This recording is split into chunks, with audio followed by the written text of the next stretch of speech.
Welcome to the Freedom Founder Podcast. I'm your host, Zach Duggar. Now, my guest joining me today, Angela Burgess, shared a statement that she was given, some advice when she was starting a new business that I really liked. I want to share that here. It's going to feel like assembling a plane while in flight. When you finish assembling it, you're going to have a lot of extra parts in your lap, but don't worry about those. Just keep the plane in flight. And that resonated so much with me, and I know so many others. So thank you, Angela, for joining us today. Thank you. Thank you for having me. Now, before I move on, who was it that shared that advice with you? It was Bob Carmody, and he is the owner and founder of Diana's Bananas. So if you've ever gone to the frozen food section, some stores carry their chocolate covered bananas, milk chocolate or dark chocolate. And I was fortunate to meet Bob through a role that I had at Mercy Home for Boys and Girls, and he became a friend. And I felt I owed him the courtesy when I left Mercy Home to start my business to call and tell him personally. And he said, well, what are you going to be doing? And I said, well, Bob, I'm going to start my own business. And there was just this long pause at the end of the line before his sage advice.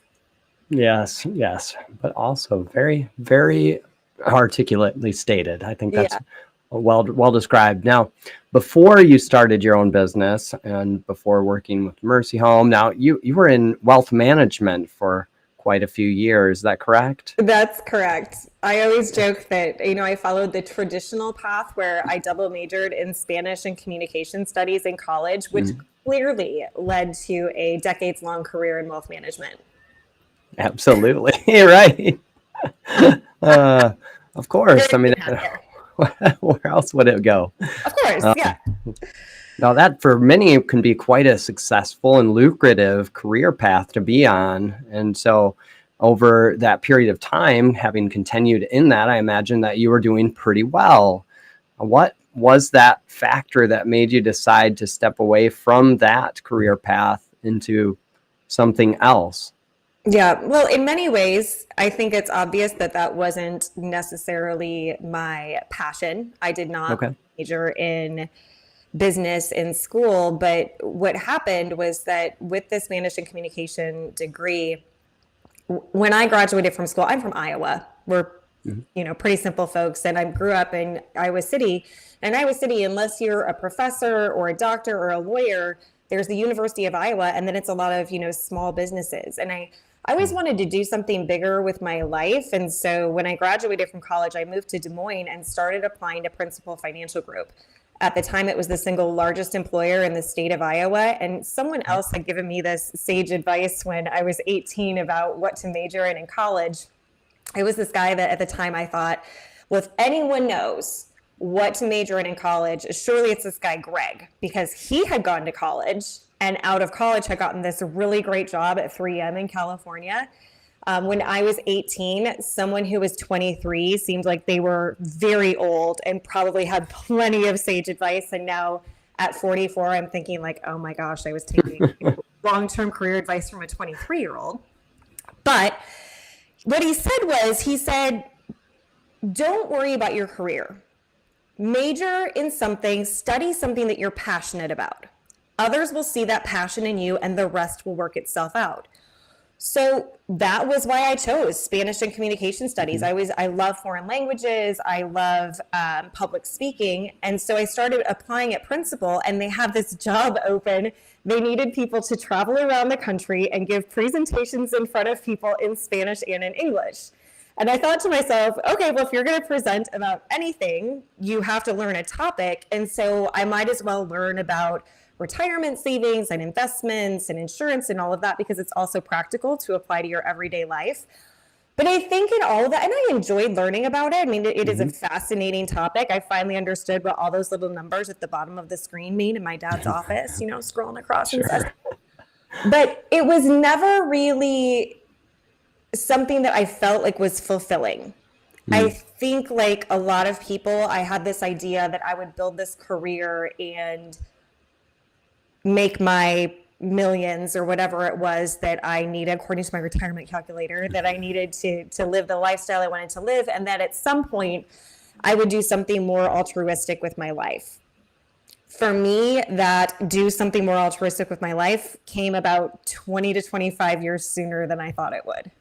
Mm-hmm. Okay. So yeah, I mean, that's something that I think I like that when you're talking about the individual who you took advice from, when you are 18, somebody who is 23 is somebody who's like way older and they've been through so much that you haven't, but So it's smart. exactly, it is different when you look back at the age we are now. But that said, um, I think we made a celebration reaction somehow in Apparently, this video, I but just got a new computer, and sometimes things happen, and I'm not really sure why. So just ignore it. that's right. We shall. With that said, I mean, you did pursue something with a passion, and then you found a way to put those together into something you could do. But Exactly. there's still that thing that you didn't have, that fulfillment, that desire to do something that felt more fulfilling. So you said that you were shifted into that a little sooner than you thought that plan might lead you to, because you hadn't yet made your millions to be able to ride off into the retirement sunset, but yet still do that altruistic work. So what was that transition like? Did you just leave your job and just immediately start something, or what happened next? Well, and I think too, Zach, that's part of what drew me to your podcast is I like what you say about finding success, because I Mm-hmm. think as a society, and I will tell you for me personally, I oftentimes feel not successful because perhaps I haven't achieved the level of financial prosperity that I'm desiring to achieve. And I think it's hard. We do live in a society where we're very much measured by what we can accumulate versus what Yes. we can give. And I think I struggled with that in the beginning. I mean, again, going back to just very Midwestern values, Midwestern roots, the most important thing is stability. It's Mm-hmm. building a life, taking care of your family, planning for your retirement, being financially conservative. As a kid growing up, my parents were so fiscally responsible. My parents each got 2 weeks vacation the entire year. 1 week they would take off to paint our house, and the other week they would take off and we'd take a vacation to Lake of the Ozarks, Missouri. And we had a great time. And in my mind growing up, that's just what you did. You worked Mm-hmm. every single day, of your life to build this very stable future for yourself and for your family. And my career took off really quickly. And to your point, I mean, by the time I was 28, I was hired at Smith Barney, which is now Morgan Stanley, but back then it was still Smith Barney, into management there. And I was the youngest of 220 managers and the 19th woman. Mm-hmm. I had a great contract. I did a 2-year guarantee. It was a great job, making for a 28-year-old, a lot of money at that point. I eventually left Morgan Stanley and went to work for MetLife Investors and was wholesaling life insurance products and just doing ultra high net worth wealth and estate transfer planning. But for me, it was always that notion. And I think the thing is that the more I got ingrained into the culture, the more I realized that the things that were really important to me were slipping away. Mm-hmm. So I grew up with this very service mentality. I grew up giving back. I was a camp counselor when I was a kid. I volunteered with special needs people, with underprivileged children. I led vacation Bible school at my church. And the people that I was associating with, they're great people. They're my friends, they're my partners, they're my colleagues. But so much of wealth management, I mean, it really is about accumulation. It's about helping other Mm-hmm. people accumulate and grow and to see how big we can get. And it was that sense of what are we giving back was missing for me. And about the time that I was becoming really disillusioned with what I was doing with my life, I learned about a nonprofit in Chicago called Mercy Home for Boys and Girls. And they're a full-time residential facility for at-risk youth. And they had a position opened as director of planned giving. Mm-hmm. And it took about 6 months for me to really, wrap my head around it.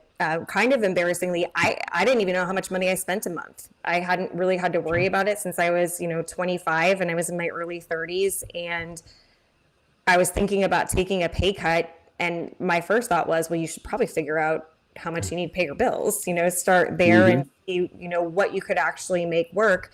And in the end, I did. I took a 66% pay cut, went to work for Mercy Home. I remember calling my boss, to your point, about leaving. And I said, are you in the car? He said, yeah. And I said, would you mind pulling over? And you could tell he was really annoyed. And so he pulled over. He was, oh, what? And I said, well, I wanted to let you know I'm submitting my resignation. And he said, well, I'm not overly surprised. He said, but what are you going to be doing? And I said, I'm going to leave the industry and go work nonprofit. And there was just this dead silence on the other end of the line. And then all of a sudden he goes, I'm so glad you told me to pull over. So it just isn't anything that anyone kind of saw me doing, but I liked the idea of it because it was taking all of that history, the wealth management experience, the wealth and estate transfer planning experience, all of that. And you're still working with people and their money. You're just approaching it from a philanthropy perspective instead of a wealth management perspective. Yeah, absolutely. All that experience that you gained wasn't lost in your new role and working with others. And now I think a lot about what is the measure of success for you as an individual. And when you are in a position that by outward appearance may appear successful because of the financial gain that is had, may not be a feeling of success within, that internal feeling, that, that altruism that you were talking about, and being able to give back and see how that could occur through the work you were doing, just sounds like it was lacking. So you took that opportunity to first figure out the financial picture for yourself, but then exit with a 66% pay cut and step into a new role, a new passion, a new pursuit. I think too, Zach, how many times have you talked to people socially or, on your podcast where people just say, I hate my job? Very many. And I think that's the thing. Most of us, all my jobs I had in wealth management, I liked, with the exception of one, which I in my book, Are You on the Right Bus? I talk about this. If you get to the point where you're in therapy talking about how you're going to survive another day in your job, and then you find yourself sitting in your car reading positive affirmations to yourself on note cards before you go in every day, that's a really good sign that you are not on the right bus, right? Like that it's time to make a change. So I think for most people, though, we kind of figure out how to grin and bear it. How do I get through? How do I continue to do this, rather than expending that energy into what can I do differently? How else can I position myself? What are my translatable skills? To your point, that was the whole idea for me at Mercy Home. You don't have to take a huge leap, but just take a different vantage point on what you've been doing and build on that. And that was a great first step for me. After being there for, 6 months or so, I realized that I now had time in my life and capacity to start volunteering and start giving back. And so I took my first volunteer role that I really had as an adult. I think most people in wealth management, like me, work 70 to 80 hours a week. And then you get to the point where, I cut my commute time down. The nonprofit work, while it was demanding, I was part of a huge team. And so I didn't have to work 60, 70 hours a week, and was able to start volunteering. And over time, you start to figure out that you can have such a huge and profound impact in your life by sharing just a little bit of time. Yeah. So that time gained was a big factor that you were able to experience and realize when you made that transition into the new role, being able to step back into some service-oriented volunteering, things you had done all your life, really, up until that point at which you were stretched for time doing wealth management. Yeah. And so, I think too, so much of us, I remember I was at a philanthropy event once after I'd first moved to Houston. And part of the reason I like philanthropy is that, in theory, you should have more time in your day, because you should be giving of not just your treasure, but of your time and your talent, and being able to balance that with things that are important to you in your life. And I was at this conference, and there was a group of people standing around, and one person said, oh my gosh, I only got 3 hours of sleep last night. I was still on emails between midnight and 3 a.m. And then another person's like, oh, I know I haven't slept for 4 days. And then it's in my mind now, but it seemed like the next person was like, I haven't slept for a week. And I think we live in this society where it's very much this competition to see how much you can work. And my idea has always been, how can I work smarter so that I have more time to enjoy the things that I want to enjoy and really give back to others in a way that's meaningful to me? Yeah. Yep. How much more of an impact can you have when you actually take control of that time, and rather than letting the tasks and responsibilities take control of you. And so you're stepping out of your passions, out of your abilities at times, and you're limiting your capacity by lacking sleep, lacking physical exercise, things that are going to help to fill you back up, to fill your energy tank, to do those things more diligently and more with more clarity of mind. Absolutely. Yeah. Absolutely. So with that, being able to step back in those roles and being at was it Mercy Home? Is that what it's called? Yeah, I was there for 7 years, and 3 years I worked in Chicago, and then for 4 years I commuted between Houston and Chicago, which may sound a little bit crazy, but there's actually a lot of people, because of the United Continental thing, that commute back and forth. But as I got more integrated into the city, into Houston, and got involved with other fundraising professionals and organizations, some of my friends kept saying to me, you're such a great fundraiser, and you're unique because I'm one of the few, I actually don't even know anyone else who had this big career in wealth management and left to work in nonprofit. So my understanding of fundraising and how to speak with donors, really just how to speak with people about their money, about their lives, about their eventual deaths, is a unique skill set. So a lot of my friends were encouraging me to start my own consulting practice here in Houston. And that was scary. I liked the idea of it. Yeah. I mean, I liked the idea of being in full control. It may not come as a surprise to you, having known me well now for the last, 16 minutes and 48 seconds. I only do well reporting to certain types of people. I'm not good at being micromanaged. I'm not good at just doing something because that's the way we do it. And so I liked the idea of being in full control over my creative process, over, who I'm speaking with and how I grow something. But outside of that, I knew nothing about starting a business whatsoever. I didn't have any prospective clients lined up. I've often wondered about people when you hear people say, like, well, I took a 6-month sabbatical and really thought about what I wanted to do. And in my mind, I'm always thinking, like, how did you people pay your bills? I mean, and no one ever asked the question. I'm not even brave enough to ask the question, but I'm always like, oh my gosh, how did that happen? And so I knew if I was going to start a business, it was a big gamble, because although I am married, I'm really financially independent. And so I'm thinking all those things, like, how am I going to pay my bills? How am I going to do this? How am I going to do that? And I flew up to Chicago for, another week at Mercy Home, and I had dinner with my mentor and told her I was thinking about joining someone else's practice, because then they could feed me business and it would be an easier transition. And we had this long conversation, and she said, Angie, I am in full support of this. I think starting a business is the right thing for you, but I am not in full support of you joining someone else's practice. You need to start your own. And I remember looking at her and saying, I don't know anything about starting a business whatsoever. And she looked at me and she's like, you'll figure it out. Kind of like, that's so stupid. I don't want to talk about this anymore. I mean, the conversation was basically over at that point. I'm like, okay, I guess I'll figure it out. So I walked in the next day, resigned, flew home. And when my husband said, how was your trip? I'm like, well, I quit my job. How was your day? How are you? Yeah. Well, it's advice right there, where you have that person. An easy route, or the easy feeling route, is to step in with somebody else who's already doing something that you would like to be doing, because they figured out some of the steps. I also can relate to that. I had the same conversation with somebody that I viewed as a mentor that had started a business that I was thinking about starting. You can do this. I'll just join you. Exactly. She gave me the same advice. She's like, no, you need to do your own thing. You can do this. I'll give you some direction, but you can do this. So no, you got started. So you were told, get started. You'll figure it out. So how do you do that? Like you're saying, you can't just take 6 months off and figure it out. We started this conversation with the advice from Mr. Carmody, right? How did you start that, assembling a plane in flight and getting this business up and running?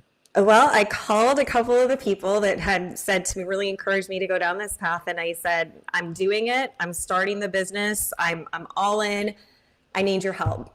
I got to start generating some revenue. And one of my dear friends and partners Just she had gotten several inquiries for business. She didn't have capacity, so she was kind enough to refer me. So my first couple of clients came from referrals from a good friend of mine.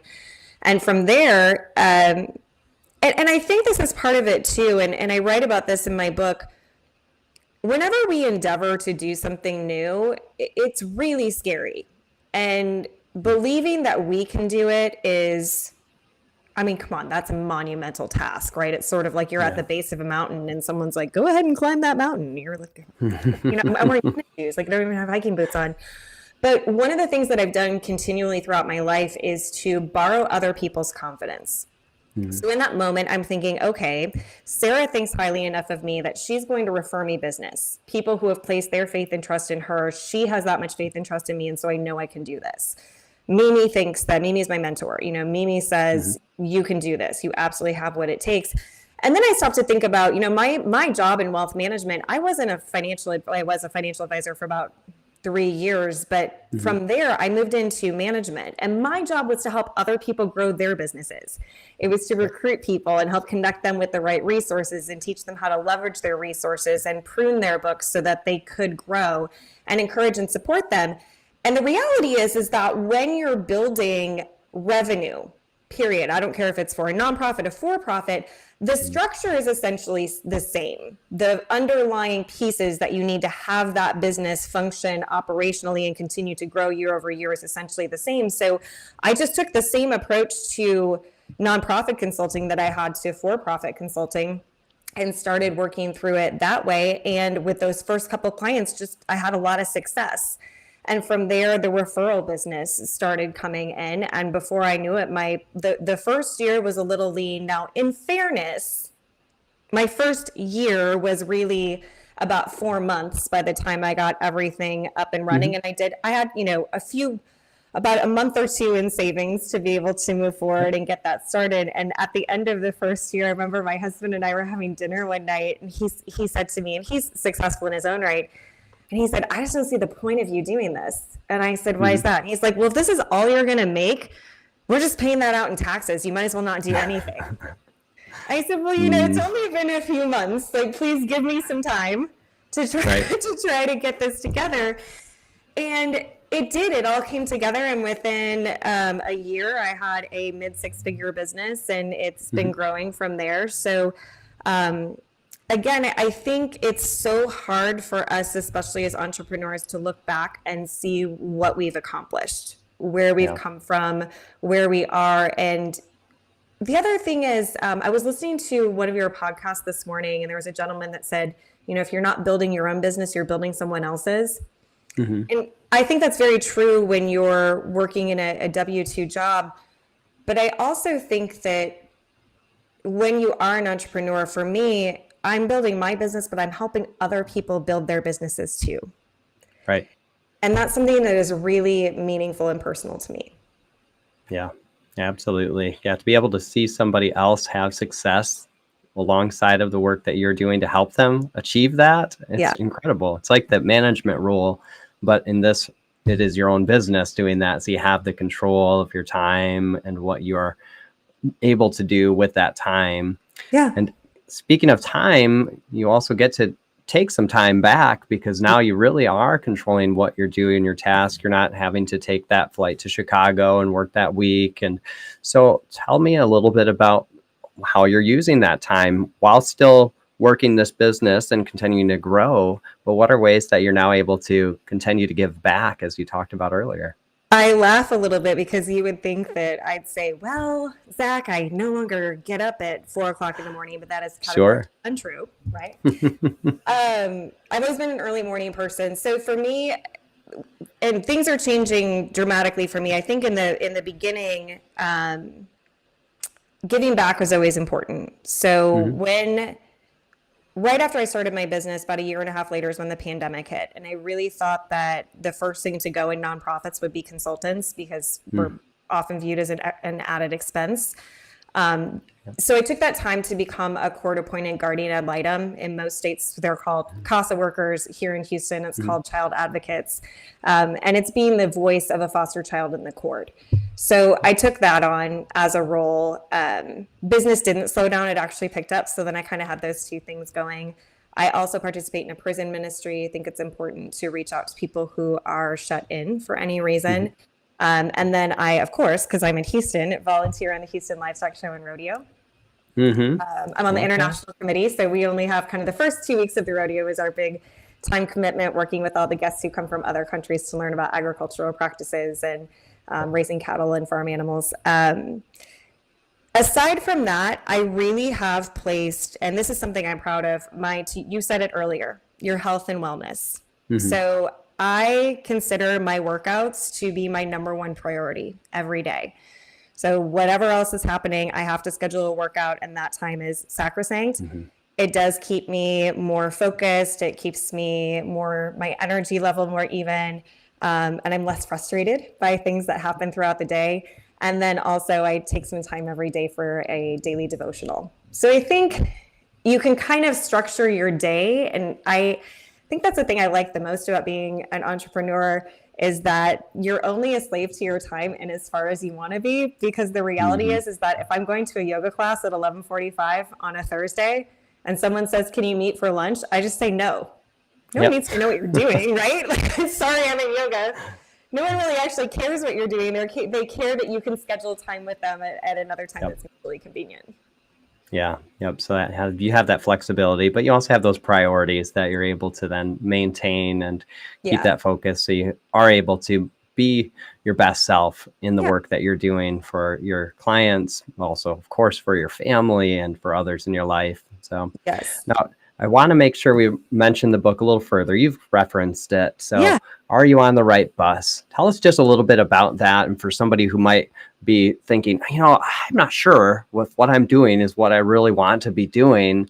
Is this the type of book for them, or what would somebody gain out of reading that book? Yeah, I think it's been such a journey for me. This is a story I wanted to put out there. And Are You on the Right Bus? Navigating Change on the Road to Success. We've already touched on this. My life and career has not followed this kind of steady path, a clear path in any way, shape, or form. It's been fun hearing back from people what they get out of it. And so many people, like my mother-in-law texted me this weekend and she goes, I don't even think I'm on a bus.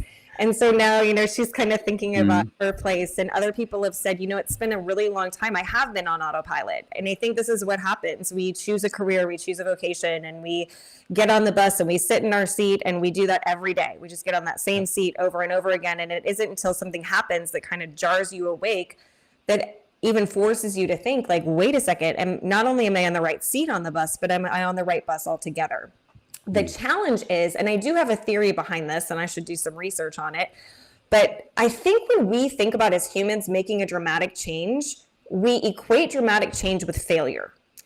And I think the reason why is that if we make a change, we subconsciously have to admit that maybe we've been doing something wrong.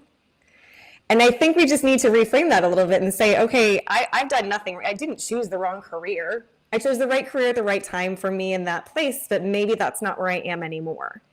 And building on the things that we've learned and continuing to grow as humans and gain new skills in areas that we have an interest. That's really what this book is all about. And it's very story driven. So it's an easy read. It's a lot of just stories about different people I've met in my life who've shared different experiences with me and helped me grow into the person that I am today. So definitely for anyone who's thinking, gosh, I don't know if this is what I want to do, or if you're a college student or a high school student and thinking about the rest of your life, I'm here to tell you, life isn't just point A to point B. It's one long journey with many starts and many stops and lots of opportunities to pull that cord and make a change. Absolutely. And the experiences you have in one point can lead you to the next, or can be used in the next as well. So absolutely. I want to ask one last question. It's one question I like to ask all of my guests. And if you were to be handed $1 million today with no restrictions attached to it, what would you do with that and why? I've thought about this. You're going to die when I tell you this. I would put the majority of it into a donor advised fund. Okay. And I would think about it from a philanthropic standpoint. I think you can have so much impact in the lives of others when you are able to give freely, and donor advice funds give you a lot of that flexibility. I like to think that I don't need $1 million myself right now, so being able to pay that forward and do some good with it is 100% what I would do. Love it. Love that answer. I appreciate it. Now, for anyone who does want to reach out to you and find out a little bit more about either your consulting work, your book that you've written, and information they can gain, what is the best way for them to connect with you?